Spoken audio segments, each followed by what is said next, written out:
For someone who's interested in embarking on this journey, I think there's a couple of core truths that I always say are relevant and important. I would say first, ensure that wherever you land or wherever you decide to start, that you respect and admire the operation, the organization, and the personalities within it. Jobs are there for you to earn, but then jobs are always there for you to learn. And there are people in those places that can impart wisdom so that you can foster an attitude towards growth. Sit back and grab a glass. It's Wine Talks with Paul K. Hey, welcome to Wine Talks with Paul K. And we are in studio today, about to have a conversation with Vannessa Scott-Allen. Introductions in just a moment. Just lost power in the building and Yes. now we're in a different part of the building. But I got my studio, my branch behind me. But give us a review. I like a positive review, please. If you don't have something nice to say, don't say it. But if you do, go ahead and leave it. Subscribe to the show. That says podcasters keep our egos in check to make sure we're delivering good messages. Otherwise, thanks for listening. This is Vannessa Scott-Allen is the executive director of Always Practice Hospitality. And we stumbled across each other on LinkedIn because hospitality is sort of a waning skill in America. Welcome to the show. Thank you for having me, Paul. Really appreciate it. Well, we had such a fun chat just trying to figure out what we're going to talk about earlier this week that, I was anxious to record the show and get you on because there's so many interesting parts of the hospitality world that not only deal with, all parts of business, really. Is that where you're at when we talk about hospitality, like all pieces of business? Yeah, I think hospitality is such a transformative thing. It is, the hallmark of it is based on human connectivity. And so when we think about principles in business, even things like whether it's, crafting a deal or providing a service or, down to general logistics, if you work in the trucking industry or you work in the nursing industry, that sense of human connectivity is it's involved in every industry. There is a cross-sectionality to it. And so that's kind of where we function at our best, is when we accept that what we're doing, our roles, our titles, our job duties and our job descriptions, that there's more to it than that. Like at our core, we are engaging with someone in a very nurturing way, in a very basic way. And that is what the hospitality industry is about. It's that connection. And oftentimes when you feel like there's a lack of that connection, that's where things kind of stumble or the fumbling happens. Or, you think about doctors and their bedside mannerisms. If there's a lack of hospitality when you're so vulnerable, sometimes it's hard to feel like you got a really great service. And that's one of our principles at Always Practice Hospitality, is that we strive for the human connection, regardless of the service that I'm providing. My goal is to ensure that you understand that I am taking the time and I am willing to connect with you in a real way to understand your company's DNA, so that whether it's I can partner you with the right team fit and through my talent acquisition service and recruitment, or whether it's, we're talking about the 101s of service, the steps of service, and we're able to enhance someone's ability to disarm and engage in service because we're able to highlight certain steps of service that's going to bring about that personality and that human connection. But at its core, it's human connection. We're trying to make people feel good. And that's the same thing. And those are the same foundations that exist in business. You reminded me of a funny story. Well, it wasn't so funny at the time, but I was to have neck surgery, which I've avoided. And, he said bedside manner. That is hospitality. It's so interesting because the guy was the worst. Yes. It's kind of like, I am not coming to you. I don't care if you're the best surgeon in the valley. I'm not going to deal with this. But it's interesting what you said, because I was a coach's coach. I love youth sports and prided myself in being a great coach for kids. And I learned it from an organization called the Positive Coaching Alliance out of Stanford. But the point of it was I could lecture to any group. I didn't have to know the nuances of youth football. I didn't have to know the nuances of youth basketball. I was a softball, baseball coach, but the principles applied to anywhere. That's sort of the same in hospitality. Yes, absolutely. It's absolutely the same, because here's the thing about hospitality that sometimes I feel like we get lost in. There is an aspect of being merry and, eating and drinking. Sure, absolutely. But we're in a season right now where people are making the decision to not just eat for the sake of being nurtured. It's not just about nourishment. They're going out because of the entertainment value, for the sake of connecting with other people, whether it's the person they're on the date with or it's the sommelier telling them these really extraordinary wine stories. But the entertainment factor is how we tie storytelling, human connectivity in hospitality. That's just a part of it. It's interesting because I have this belief in what's going on with the wine trade, and that is the experiential side of wine. It's important that we no longer are focused on internet sales and the best social network ad, because people are inundated with these things, and that this patch here is called Les Amis de Vin, which, let's show listeners, this is a group from the 70s that my father was a chapter president in Los Angeles. There were 150 chapters in America. And what they did was they made wine an experience. And in its infancy in America, that was very important. You got dressed up, you went to the meeting, Robert Mondavi spoke, a local person spoke and made something out of the experience. And we talked about this the other day. I don't think, hey, I bought this for $5 on the internet as an experience. Go ahead. Yeah, I mean, I think that right now with this digital era that we're living in, I feel like it's far easier to find brands that were oftentimes considered more exclusive. And again, to that point, yes, I can find something very cheaply on the internet. I can go to my local retail store and get something and take it home and try to recreate something at home. However, the experience that people thrive on is feeling like they're getting not just necessarily more than they bargained for, but that they're getting an experience. They're getting something that will develop fond memories. They're getting a touchstone for whatever milestone that they're celebrating. And even wine as a representation in that overarching experience, it is more than just, I like Sauvignon Blanc, so I'm going to get Sauvignon Blanc, because we know that you have entry-level wines and you have top-tier wines. You have wines that are stellar and rare and hard to find. What separates that $5 bottle from something a little bit more exclusive are the stories that we tell, are the stories. It is in our way. It's our way of assessing our audience, understanding where they are in their life and in their experience and what they're out for. Are they in the mood for a Thanksgiving wine? Are they in the mood for a Christmas wine?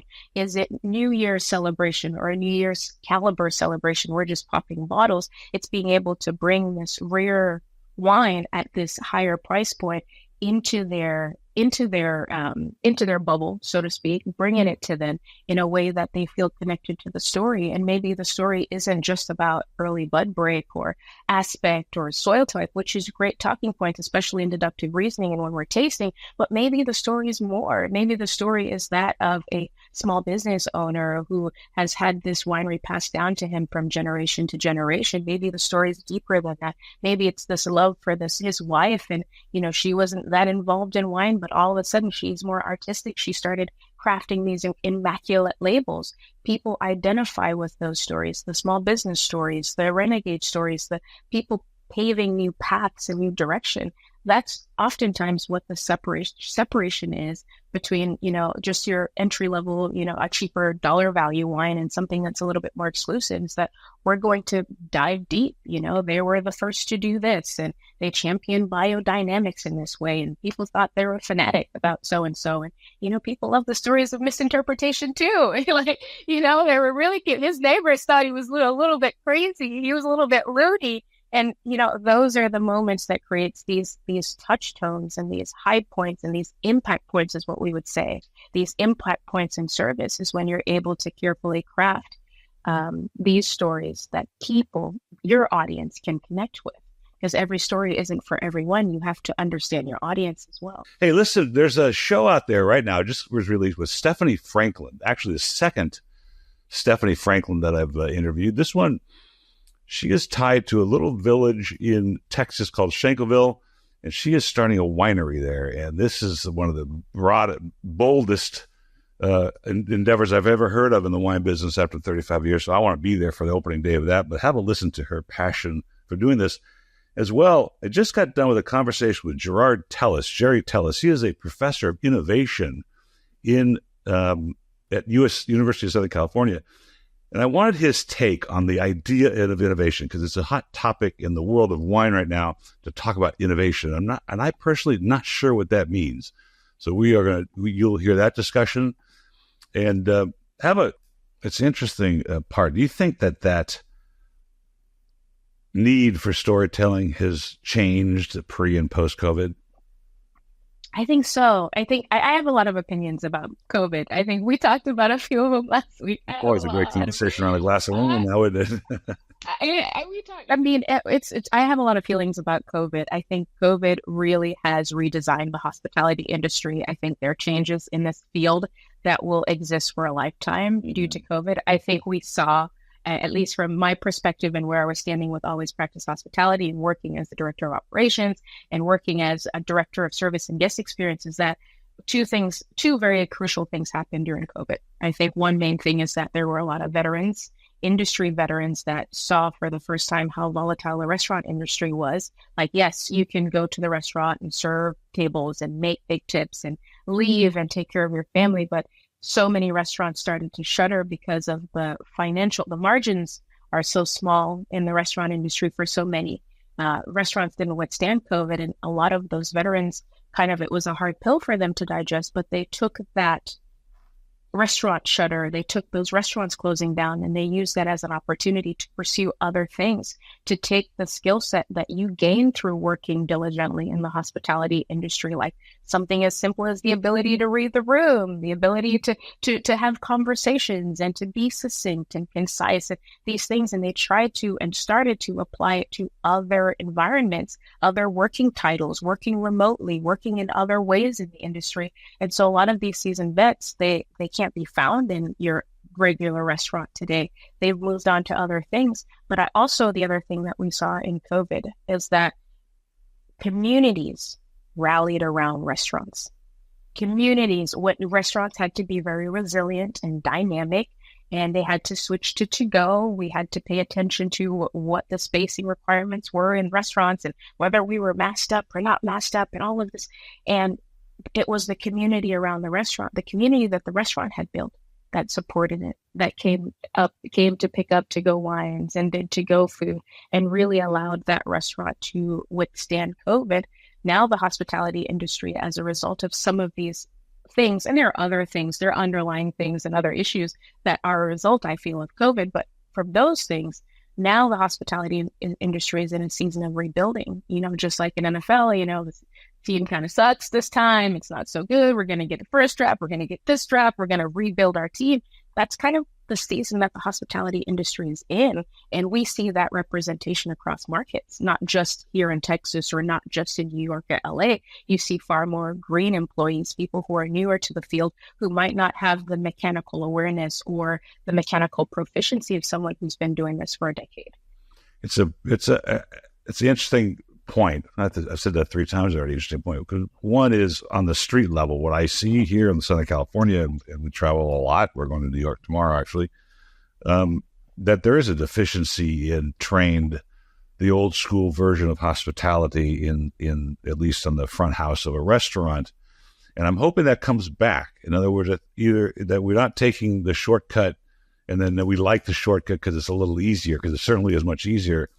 And probably less expensive to hire less trained, less hospitable person. And it seems like things are not hospitable. That's a harsh word, but it doesn't seem hospitable. Are we missing I see more restaurants closing now really than post-COVID. And so I have 2 questions. One is, do you think the ones that survived were the ones that had those relationships with their clients? Because I have a cousin here as a restaurant. He doubled his seating capacity because the city allowed him to put, outdoor seating outside, and he was slammed. And so he did really well. And down the street, somebody closed. Well, and yes, and to your point, yes, I strongly believe that a lot of those restaurants that were able to navigate through COVID in a successful way were those that had a really great relationship with the community. And that being said, the heart of that relationship did stem from service. It stemmed from your cultural ambassadors that were tableside with those guests, that made them feel comfortable in that space, that developed a real rapport with them, that, disarmed them and connected them with them in a real way, not just remembering their name, but remembering the last occasion that they dined and their favorite wine and what they had last time. I know you had the T-bone, or I know you had the flounder almondine, and I know you had this, but, the chef has crafted something special. He wants to share it with you. Those moments where people feel the value of connectivity, the value of feeling like the person taking care of me has my experience and the integrity of my experience at heart. I mean, it's a little bit like being a people pleaser. I feel like maybe that's missing, because in a very base way, that is also part of hospitality. I want you to feel special. I care about what you think. I care about what your takeaways are in this particular experience. That's important to me. So I'm going to do everything that I can to accommodate that restriction. And no, it isn't too much to ask. And no, that's no problem whatsoever. I'm happy to do it, but happy to do it in a genuine way and have that conveyed in the service. Yes, there is a sincerity there that's necessary. If your cup's not full, you can't tap into it. But that's really what the heart of hospitality is. You think about the people in your life that make you feel the most welcomed. What do? I mean, my friends that make me feel welcome, they don't do anything special, but they acknowledge me. Mm. They greet me in a way that is endearing. They have something special to share with me, and they're eager to share it. They cook these things, and, we might enjoy it or we might not enjoy it, but they've considered the fact that I have restrictions or that I don't eat something, and they've made an accommodation for me. Those are the things that make me feel special when I dine. And those are the things that add to a sense of community, which is, at its core, what hospitality is all about. It is about making sure that you feel like you enjoy the experience. It's kind of interesting. I went to that restaurant. My wife was gone, so I went and played a little. So I sat. Oh, you did? I sat at the corner of the bar at this restaurant. It's an Italian place, and when I got home, I was shocked that every person that sat next to me for this. Turn the lights back on. There you go. It's not it's not the regular studio. That every person sat next to me on both sides, because I sat on the corner, I made some connection with, and I told my wife, I said, there's something about this restaurant that everybody goes together. It's like Cheers, and but it's a large Cheers. There's a lot of people, and I was able to have a conversation with every single person because of some kind of relationship, either with the owner or with the bar or with the neighborhood or with the school or with the youth sports or somebody to have a conversation with. I thought that was so fascinating. Do you think that, well, first of all, you said something very important. Let me back up. You absolutely must set your personal outlook on life aside for a moment as a properly trained, hospitable, server or som or anybody in an industry where you interface with people. And you must use a genuine sincerity to your outlook. Yes. Is that for everybody? I mean, that is, honestly, it is, I think everyone can do it. Is it for everybody? I'm sure there's going to be naysayers. There are naysayers and everything. However, I think everyone is capable of doing it. I think that, in my own life, I've experienced a lot of hardship. I've been through a lot of struggles.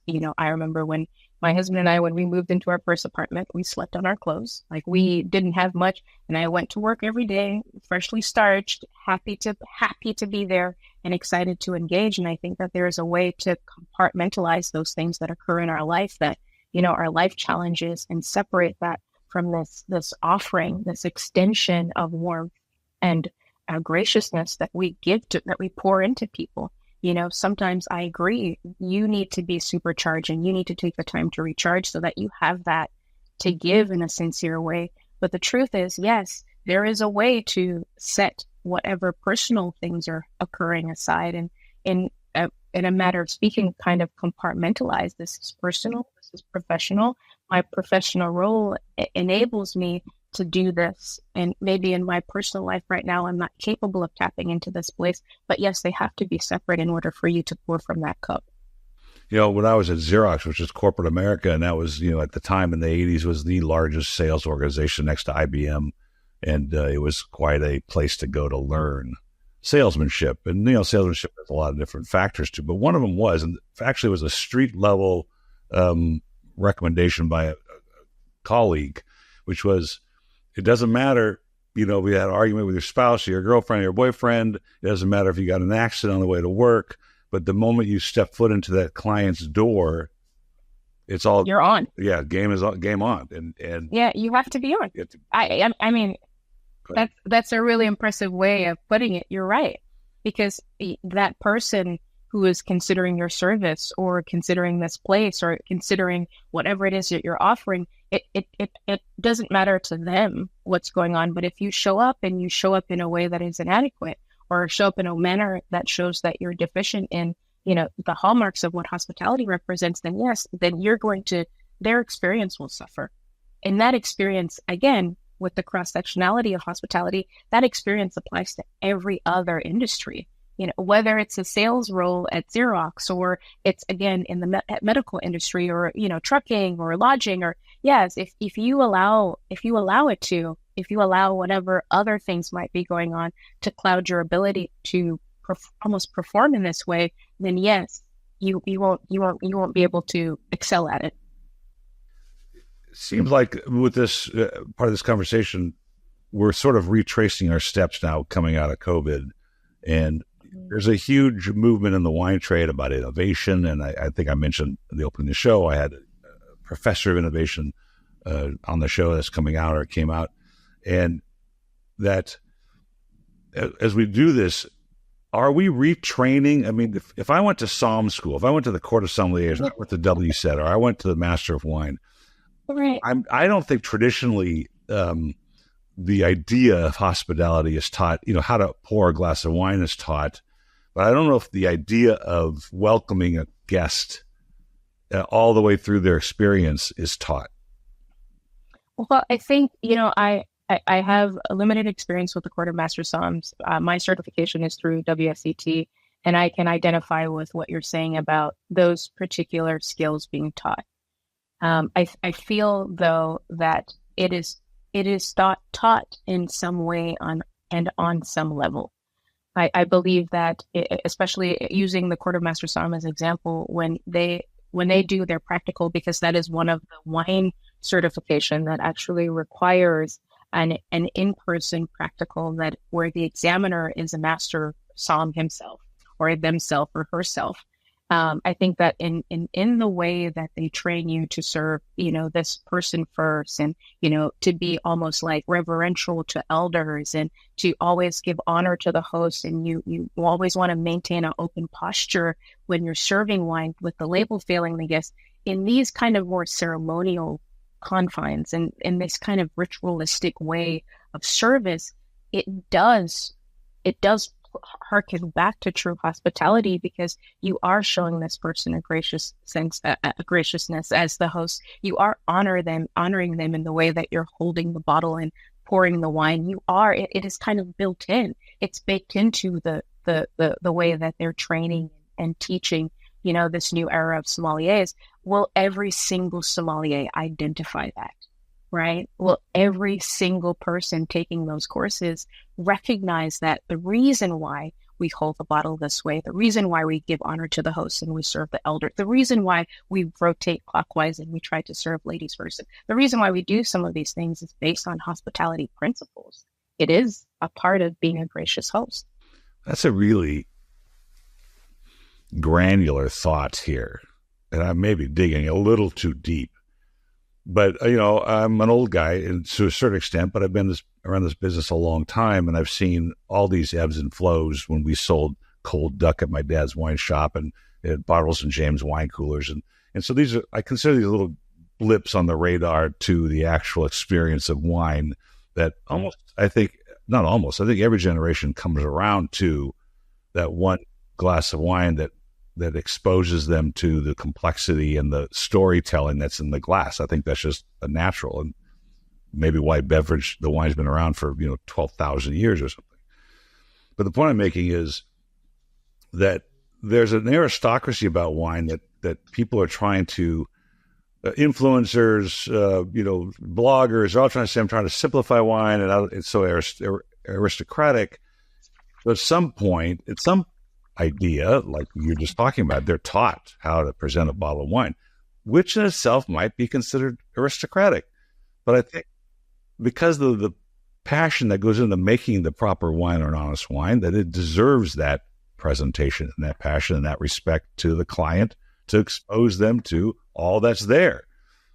And so I have a little bit of a problem with this sort of contemporary idea of turning it into a beverage and market it like a beverage rather than a service to a client. And I think that's important. And I think a lot of people get into the academic side of wine because they want to be the aristocrat. Mm. They want to be that person that can stand up and say, with their chest out. And it's exactly the opposite of what I like to talk about. Mm-hmm. Absolutely. Well, it's funny because, as you say that, I think of my recent experience, when we were talking last week, I had just gotten back from Chicago, and I was at that Vin Italy European, or actually very specifically Italian wine gathering. It was the first time that they had ever done it in the States. And I was greeted with some data and statistics that, like, honestly, I didn't know before. Wine consumption as a whole is down. It is down. I think they said it's down on premise by 3.5%, and then off premise is down 2.5%. So I think what we've been witnessing in this restructuring of wine service has been a way to appeal to a generation that might not have taken on to wine just yet. I think that a lot of these markets are trying to find interesting ways to appeal to those who are in that near drinking age, ranging from 21 to 26, because right now only 9% of that category is drinking wine. They view it as, again, to your point, it's a luxury beverage. It's not necessarily for them. They don't necessarily feel the appeal to it. And what I would like to say to that is I understand it. Like, I understand the marketing. I understand the way that they're reframing the beverage so that it's a little bit more approachable as they try to cater to this generation that doesn't seem to be interested in wine. However, there is still that ceremonial aspect that pays tribute and honors the wine with the respect that it deserves. That will not appeal to everyone. Well, if it's done right, I think if the wine is telling the story, and so I'd like to acknowledge, I'll make this short, but there's a woman, she's 99 years old. She was in her parents' chateau when the Nazis came and shot it up. He had a Jewish family behind a brick wall for 3 months, fed them through a brick, and got them to Argentina through the French resistance. And I think that, and correct me if you disagree, it's fine, that background, that history, those stories being told from generation to generation in wineries that have that opportunity are reflected in the bottle. It's not like tannic acid or some kind of fruit, but it's, it's an additive or life that comes out in the bottle. And I think that's what the ultimate attraction to an honest glass of wine is, and the storytelling that maybe a somm needs to do more passionately today than they would have prior to not to induce, because we're not trying to fool anybody, but to expose these generations to the novelty and the romance of the beverage. Well, and it's funny you should say that, because a part of that research was this section, if you will, that was dedicated to motivations to drink wine. And among the highest motivation was it's a more connecting, social, and romantic drink. I think that what we're missing sometimes, and the other thing that we don't always see, yes, we need more storytelling. I'm a big champion. I love passionate, enthusiastic, mesmerizing, enticing storytelling. I love it. But to the same respect, I also feel like there is an ability to weave a compelling story, but understanding your audience and in making sure that you're not missing any ounce of integrity of what actually exists in the body, in the bottle. for those guests. But I think what we're missing is truly more opportunities to drink wine. What we need is more occasions to drink wine. But no, I think among the greatest motivations to drink wine, they said 40%, 47. So first of all, the first statistic that I thought was interesting, that the core wine drinking base right now and marginal wine drinkers really only account for 34% of wine drinkers in general.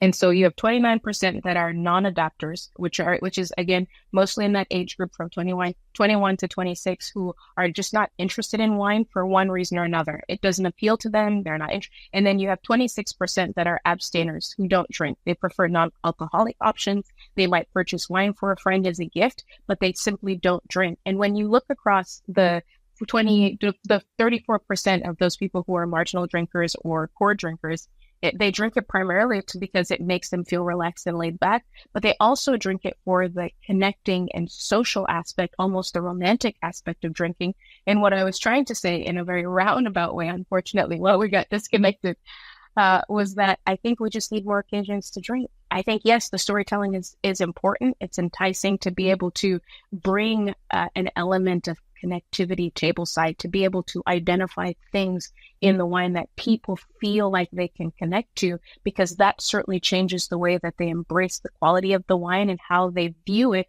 and quite frankly, how they enjoy it. But the other element that we need to champion in this beverage industry is that we need to be able to create more occasions to drink, because right now the big occasions really revolve around, Thanksgiving and Christmas and New Year's. What about, and then obviously, Valentine's Day seems to be a big one, but what about the rest of the year? Rosé is good all year round. We can enjoy this all year round, and we need to find more occasions to have wine be a part of it.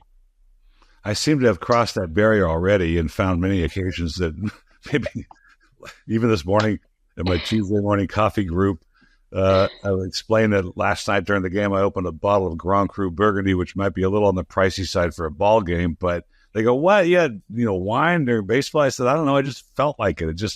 It's kind of the joy that I want people to learn. This is not part of my DNA, even though I grew up in the industry. When I bought the Wine of the Month Club for my father in 1988, it was business to me. I had come from a corporate America. Then I had gone and started a small software company with 5 other guys with no money and just a bunch of business cards. So I had a different approach to life then, and I took this on as business. It took many years, frankly, for me to realize, like, wait a minute, this is pretty cool. And these stories I'm hearing are pretty interesting. And it's kind of why we started this podcast, is I kept hearing these stories and not being able to tell anybody this story. And I want people to experience this passion as well. Where does this passion of hospitality come from with you? This is a pretty unique thing. Well, it's funny because I do think that for me, I was born and raised in Jamaica. That's where I'm originally from. I wasn't born in the States. And for me, when I was growing up, my mother was a single mother. She was a very hardworking woman. She had multiple business endeavors, always plenty of things, pots simmering on the stove. And we rarely had people over. And so I grew, when we would have guests come over to entertain, we would just do it all. Like, we would just do everything we can to make them feel welcome and make them want to come back.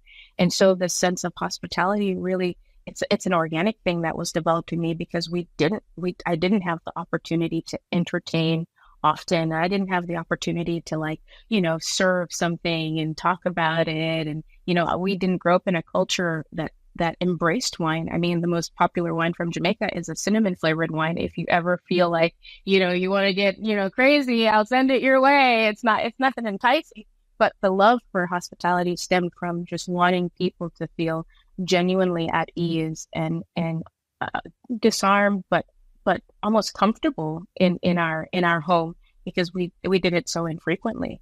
And that really has stayed with me throughout my entire career. And in my entire life, I've worked primarily in, 3 Michelin star settings prior to moving to Texas. And that internal thing has always helped me, rise to the occasion and climb the ladder and, be very successful in those environments. I basically had a mentor when I was in high school, when I came to the States, and she was from Trinidad, and she was very passionate about baking. And, at the time I was very studious. I thought that I would want to be an accountant. And so I was in school preparing for that life, oh my Lord. But I don't know what kind of pains I would have endured doing that my whole life. But anyway, that's what I thought I wanted to do. And she saw something in me, and she saw that I was really interested in baking and cooking. And she encouraged me to pursue the Culinary Institute of America and go in that direction. And when I was in school, you get to really see all of the different facets of the industry, not just those that are geared towards the kitchen or geared towards the dining room. And I discovered a world of wine. When I was going through my wine course at the Culinary Institute of America, I wasn't even legal drinking age. And so that kind of exposure is something that I don't take for granted. I understand not everyone experiences wine in that way, because I have an appreciation that true classical training. One of my interns, a young lady whose job was to write the talking points of what would have been this podcast as well, and she ended up at Cornell Enology School. And I said, "Well, how's it going?" She was in town. She goes, "Well, we're not allowed to drink. The age." I'm like, "Well, that's pretty interesting. You go to enology school, you're not of drinking age." Apparently, there's some exception made to Cornell University in New York or which state is it, Maryland, that they can't, that they can drink the stuff that they practice or work. But you said something interesting, and I wanted to reflect on a letter from my dad, because you do, and we discussed this a little bit, you do have to put yourself aside in hospitality. Now, your passion came because you didn't have it and you didn't see it a lot, and you wanted to be able to do it. And my passion for hospitality came from watching my father do it in his stores as a pharmacist. I mean, you imagine. In fact, anecdotally, he became a pharmacist and turned wine guy because everybody came in the pharmacy was ailing and hurting and wanted to tell them their problems. And everybody came in the wine shop was like, "Hey, let's have a party." So that became much more attractive. It's kind of funny, but we either way. And my wife, I met my wife at a party that she was hosting, and we both love entertaining. And you really have to set yourself aside, whether you're privately entertaining or whether you're working for an organization that entertains. And my dad wrote a letter to us in the 80s, and my sister found it after he passed, where he was sitting in his backyard overlooking the Pacific Ocean and writing, saying, "I'm sitting here and I'm enjoying myself by myself, contemplating." And I said, he goes, "Once in a while, it's okay to take a break for yourself, 5 minutes, 10, 15 minutes, and go back to doing things for other people." And that was a lesson, a huge lesson to us as kids, that's really what, life's kind of like about that. It's really about moving the needle for other people, and that'll come around for you. You think that's an important part of the hospitality business, the hospitality in business? I think yes. I think we can always talk about doing things for others and being of service to others, but sometimes, again, with keeping your cup full, you also have to be of service to yourself. And the best way to do that is to take the adequate time that you need to recharge. Find the things in your life that brings you joy and keep your cup full that way. So that way, when it's time to deal with, maybe a difficult guest or someone who's very meticulous in their nature, on your internal team or some other aspect of the industry, you are a whole person. You're pouring from a full cup, into that person, without those breaks or without those breathers and without those moments of reflection and that time to maintain an intimate connection with who you are at your own core. It makes it really challenging for you to thrive in hospitality. And what I end up seeing more often than not is that you end up with this almost transactional aspect of hospitality. You come here, you order this, I bring it for you. If you want something else, what do you want? That is not being of service to anyone, but it shows me that maybe you have not been of service to yourself.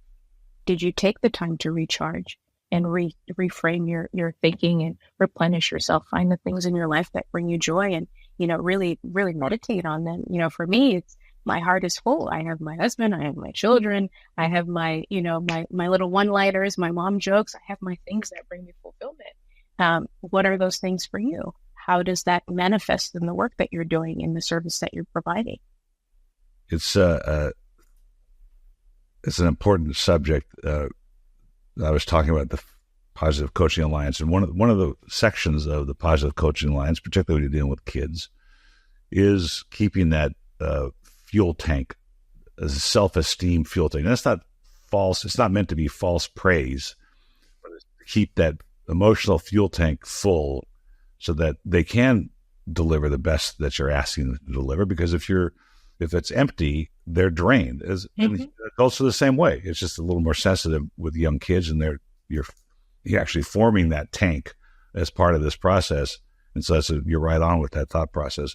Do you think American culture is turned away from hospitality in general? I say it for two reasons. One is there's a book by Patrick Q. It's called The Last Days of Haute Cuisine. It's about Le Pavillon in New York in the 50s and 60s.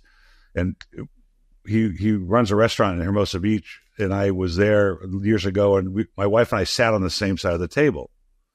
And he came over as the GM. He goes, I'm so happy to see you do that. He goes, that's been lost in American cuisine. He goes, Le Pavillon in New York in the 30s, 40s, and 50s, when you got your table, you sat on the same side, and that was your table all night. And so the hospitality of the restaurateur was making sure you were happy for the entire night because that was your table. And I take that lesson and I put it with our recent trip on Qatar Air. And I mean, I couldn't believe the hospitality presented on this airline. So for the listeners, if you ever fly anywhere that's just, and then their business lounge, I seriously would fly 14 hours to Doha Airport and hang in the lounge for the day and then fly home. It's so amazing. That's what hospitality is supposed to do. Yeah, right. So, yes. What would you recommend to a young person that is got their toe in the water to do this? How would you train yourself? Where would you go? What would you do? I think for someone who's interested in embarking on this journey through hospitality, I think there's a couple of core truths that I always say are relevant and important. I would say first, ensure that wherever you land or wherever you decide to start, that you respect and admire the operation, the organization, and the personalities within it. Because yes, jobs are there for you to earn, but then jobs are always there for you to learn. And there are people in those places that can impart wisdom, hospitality wisdom, years of experience wisdom into you so that you can foster, I would say, an attitude towards growth. Not, we always talk about mentorship and mentoring others. You can only mentor someone who's willing to be mentored. And so that's a huge aspect of it. You have to keep your eyes and your mind open so that you continue to learn. When I was starting in this industry, I started a collection of books. And so my first book, and not my first book, one of the most powerful books that I acquired after working at Per Se in New York City was a book called Etiquette by Emily Post. And it's one of my all-time favorites. It's going all the way back. It's one of my all-time favorite because it addresses kind of like the social context and manners in the social sense. And in many ways, all of those things really tie back to hospitality and service, whether it be in hotels or in a restaurant, in your local restaurant. I would say if you're interested, and if this person is interested in hospitality, look at it from all facets of the experience. There is the greet, which is your first opportunity to introduce yourself and become connected with that person. Don't fumble through it. Take the time to not just ask about water, but to actually get to know them. Say, hello, my name is Vannessa. I see that you're celebrating a birthday this evening. I'm so excited. Have you done something fun today? Or is this like the big fun thing that we're doing? Become a part of, at the end of the day, become a part of their celebration. Make it a point to ensure that the person that is there celebrating a special occasion or just out for a night feels very important, feels like they're getting a priority treatment. And that will be one of the easiest stages and places to grow from. It's so funny you said that. Going back to this PCA thing, and I've never brought this up in a podcast before. You, but I was successful, and I coached mostly girls, and so you can imagine that. Yeah. Because the priorities are completely different than a bunch of boys that are going to be in the major leagues. But I just wanted to know who they were. I wanted to know where they came from, what they liked, just as kids, because I had 3 girls myself, and one of them would be on that team. But I used to meander through warm up and ask them what they're doing over the weekend. I've seen a good movie. What's your favorite song? Not because I was just trying to make trite conversation. I actually wanted to know what made them tick. And that created such a team atmosphere. And I thought this is all post my career in that, meaning that when I came to grips with understanding why it worked, there was this ton of camaraderie amongst all the girls because they knew that they were all being taken care of and that people cared about them. And I think that's an important part of hospitality. But and to that point, I think curiosity. You said someone starting in this industry, what's an important thing to channel or hold on to and embrace? I think curiosity is one of those things. You have to remain curious. You have to leave room to learn new things and operate at new levels. And the only way you could do that is if you maintain your curiosity. What can I learn today? How differently can I present this bottle of wine? How much more can I share about the chef's inspiration for this dish or this course? What are the natural narrations? And every single opportunity isn't an opportunity to stand on some weird soapbox and belabor, the farming practices in a certain distinct location in Pennsylvania. No, but there are opportunities there. And as you take the time to connect with your guests, even in a simple greet, you can acknowledge your audience. You acknowledge what this person might be interested in hearing, and you connect with them, but in a real way, not in like an artificial, superficial way, in a real way. So interesting.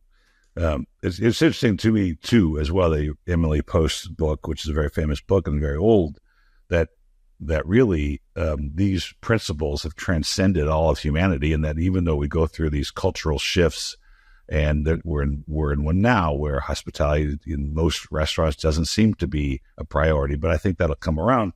But it's really interesting that those principles prevail. Yeah. Yes, they do. They do. We're out of time already, and it's fascinating. It's not forever. We could. I thought we were going to talk. I thought I was so excited to share the renaissance that's going on in Texas, but we'll save that for another time, Paul. Yeah, we're gonna do it soon. We'll let this one settle a little bit, and then we'll reconvene in a couple of months and catch up on what's been going on in your world as far as teaching these amazing principles. It's been such a fascinating, enlightening conversation. I really appreciate the time today, despite the technical difficulties.